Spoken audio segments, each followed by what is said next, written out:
Bonsoir, nous sommes ensemble pendant 10 minutes sur Radio Sensation pour votre émission du mercredi, l'immobilier en question. Abordons les 7 nouveautés majeures de la loi Elan, loi qui a été adoptée en juin 2018. Voyons ce qu'il en est en 2019. 2 experts professionnels pour m'accompagner dans cette émission.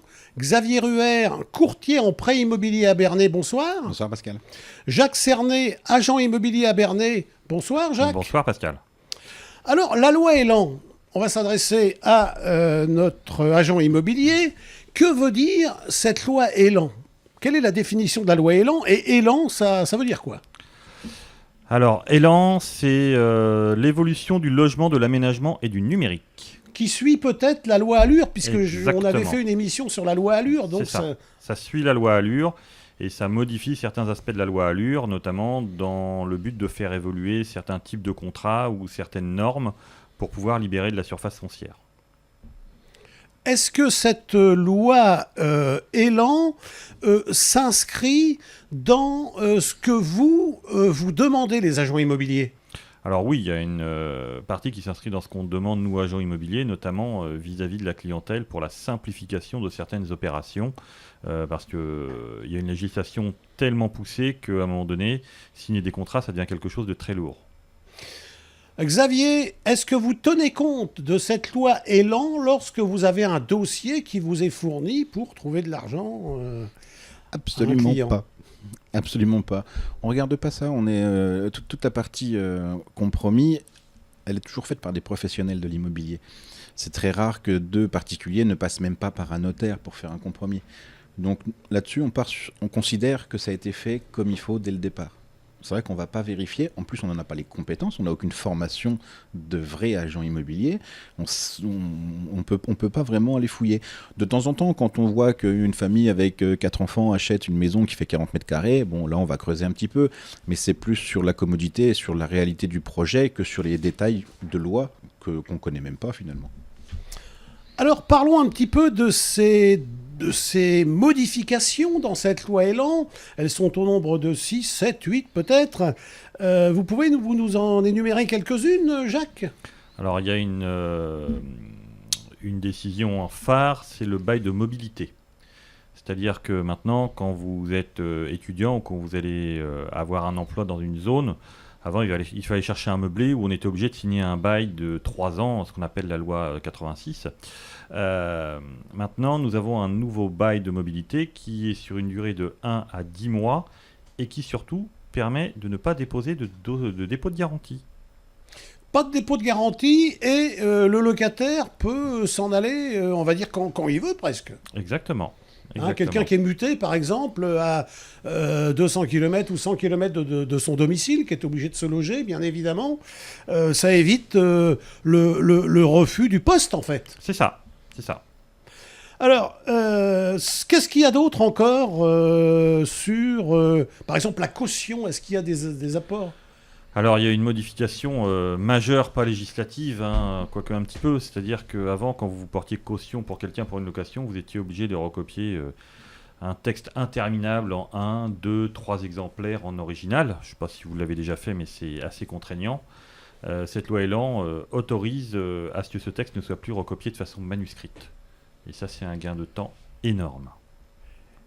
Et pour les diagnostics, alors est-ce que vous avez le droit, vous, Xavier, de transférer tout dématérialiser lorsque vous faites des prêts, etc., ou vous êtes obligé de faire signer toutes les offres, etc. Non, alors on reste sur des obligations de signature manuscrites. On ne peut pas encore tout faire en numérique chez nous. Aucune banque, par exemple, n'accepte de recevoir des offres via un mail. Même si on fait signer les originaux aux clients, on les scanne, on les envoie en banque, ça ne suffit pas. Il faut absolument les originaux à tous les coups. Et vous, Jacques, en ce qui concerne les diagnostics, par exemple Alors, les diagnostics, on est normalement obligé de les remettre de façon manuscrite, si je puis dire, pour qu'ils puissent être paraphés. Avec cette loi Elan, maintenant, si le futur locataire en est informé et l'accepte, on peut envoyer les diagnostics de façon dématérialisée. Alors, vous lui envoyez de façon dématérialisée, signé, assigné ou... Non, de façon dématérialisée. Par contre, il est prévenu à l'avance qu'il va avoir les diagnostics de façon dématérialisée concernant son bail et il faut qu'il accepte de recevoir ces diagnostics, ce qui fait une forme d'accusé-réception. En fait. C'est un accusé de réception, Exactement. en fait. Donc là encore, ça vous permet d'avoir un peu moins de papier à traiter, quoi. Je serais tenté de dire, et c'est bon pour la planète en plus. C'est ça. En ce qui concerne les terrains, Xavier, lorsque vous recevez un dossier pour financer un terrain, n'y a-t-il pas, alors peut-être que vous allez, ou c'est Jacques qui va répondre, n'y a-t-il pas des diagnostics complémentaires qui sont tombés récemment, là, ou pas? Il y a les études de sol qui changent un petit peu, mais l'étude de sol, quand vous faites construire une maison, la plupart du temps, elles sont prévues et intégrées par le constructeur. Donc nous, on a déjà juste le chiffrage finalement. Le chiffrage, les conséquences, c'est au constructeur d'en tenir compte. Est-ce qu'ils vont en mettre un rente par pain, 2 rentes par pain sur les fondations? Ça, nous, quand le dossier arrive chez nous, le chiffrage est fait et tout est déjà validé. Alors vous qui travaillez toujours dans le neuf également, quand vous parlez d'études de sol, vous pouvez approfondir pour expliquer à nos auditeurs qu'est-ce qu'une étude de sol? Essentiellement, dans nos régions, l'étude de sol, ça consiste surtout à connaître le degré de drainage, en quelque sorte, du terrain. Puisqu'on a forcément maintenant tout ce qui est des systèmes d'épandage, des systèmes de fosses, des systèmes de tous les goûts. Il y a tellement de variétés de traitement des eaux usées de la maison. La plupart du temps, les eaux de pluie, par exemple, ça part soit dans des drainages, si l'étude de sol révèle que le sol est capable de l'absorber, soit on creuse des puisards, parce que l'étude de sol nous dit que la terre est trop argileuse et qu'elle n'absorbera rien. L'étude de sol sert surtout à ça. Éviter que la maison travaille avec de la sécheresse qui peut tomber, etc. Et, Par contre, une étude de sol ne comprend pas du tout une étude de marnière. Non, ça n'a rien à voir avec les marnières. Là, on étudie la terre, mais on ne va pas creuser à 6 mètres. Hein. On prend un peu de terre, on étudie ça, mais ça ne va pas plus loin. Alors, la Régis nous fait signe que le temps avance. Qu'en est-il de l'encadrement des loyers avec cette loi Elan 2019, Jacques? Alors, l'encadrement des loyers devrait être de retour pour une période maximum de 5 ans, parce que quand ça a été mis en place par la loi Allure, il y a eu des recours avec les tribunaux et qui ont donné tort à cet encadrement des loyers. La loi Elan a été revue et va autoriser l'encadrement des loyers pour les communes qui le souhaitent, mais par contre pour une durée maximum de 5 ans. Et est-ce que la loi Elan favorise la transformation de bureaux, parce que des bureaux, il y en a des milliers de mètres carrés qui ne sont pas occupés, en transformation en maison, en appartement plutôt? Oui, effectivement, cette loi Elan, c'est notamment au niveau des normes, mais facilite la transformation de bureaux. Alors on parle surtout pour les grandes villes et notamment Paris, où on cherche du foncier, il y a du foncier disponible dans des bureaux qui seront inoccupés, mais jusqu'à ce jour, c'était très contraignant de les transformer en surface habitable.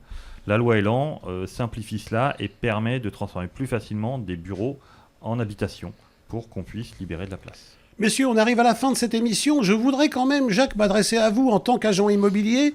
Il me semble, en préparant cette émission, avoir vu que la loi Elan protégeait le titre d'agent immobilier.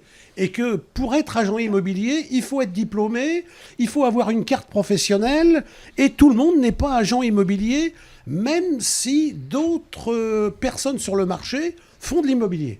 C'est exact. Beaucoup de gens se disent agents immobiliers, mais l'agent immobilier, c'est un peu comme anciennement le statut d'agent d'assurance. Maintenant, agent immobilier, il faut avoir la carte professionnelle, les diplômes nécessaires et les formations pour avoir cette carte et pour pouvoir renouveler cette carte. Vous avez un diplôme, vous avez une carte, vous, à présenter à vos clients ou pas? On a un numéro d'ORIAS. D'accord. On doit être enregistré à l'ORIAS. C'est pareil, on a plusieurs statuts. On a l'intermédiaire en opération de banque, il y a les mandataires, etc. Par contre, tout le monde, on s'appelle courtier. Que ce soit mandataire ou intermédiaire, c'est vrai que les termes ne sont pas protégés comme maintenant l'agent immobilier est protégé. Donc, on peut quand même donner comme conseil à nos auditeurs qu'il n'est pas interdit à un client qui rentre chez vous de demander la carte professionnelle. Elle doit même normalement être affichée. Elle doit être affichée. Donc, est-ce que je peux voir de plus près la carte professionnelle? Est-ce que je peux voir, en tant que courtier, le numéro ORIAS, etc. Tous nos documents, même publicitaires, nos affiches, on doit mettre notre numéro d'ORIAS. Et c'est très bien comme ça. Messieurs, merci d'avoir accepté l'invitation. Merci Pascal. Vous pouvez télécharger l'application Radio Sensation officielle pour nous retrouver en audio et en vidéo. Excellente soirée, à mercredi prochain, 19h35.